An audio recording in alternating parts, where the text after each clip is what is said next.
The Cart That Carried Martin, written by Eve Bunting, illustrated by Don Tate, read by Mrs. Atkins. The cart was old. Its paint had faded. It was for sale outside Cook's Antiques and Stuff. Nobody wanted it. Then 2 men came along. "This is exactly what we're looking for," one said. "We'll buy it." But the store was closed. They came by again. The store was still closed. "We'll borrow it," the first man said. "We can't do that," the other replied. "We can. We'll bring it back when he's finished with it." A truck was brought to take away the cart. Friends painted it green. "It's the color of grass when it rains," a woman said. "He would like that," said a man. The cart was moved again and parked at the Ebenezer Baptist Church, waiting. 2 mules were hitched to the cart. The mules' names were Belle and Ada. "Ordinary mules for an ordinary funeral," the people told one another. That was what he wanted.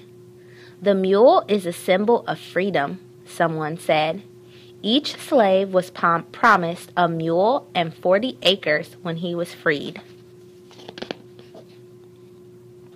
Crowds surrounded the church, waiting in the April morning for the service to begin. Many could not get inside. They climbed trees and lamp posts and stop signs. They stood on parked cars. The roof of a Cadillac collapsed under some of them. The church throbbed with the sounds of singing. The songs were not sad, but there was a terrible sadness in them anyway. Men and women and children wept. The mules stood almost motionless.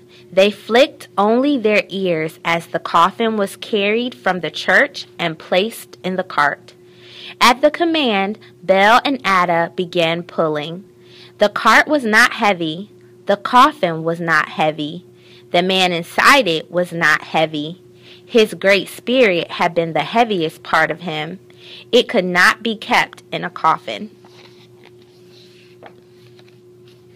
The cart rolled through the streets of Atlanta, past the Georgia State Capitol.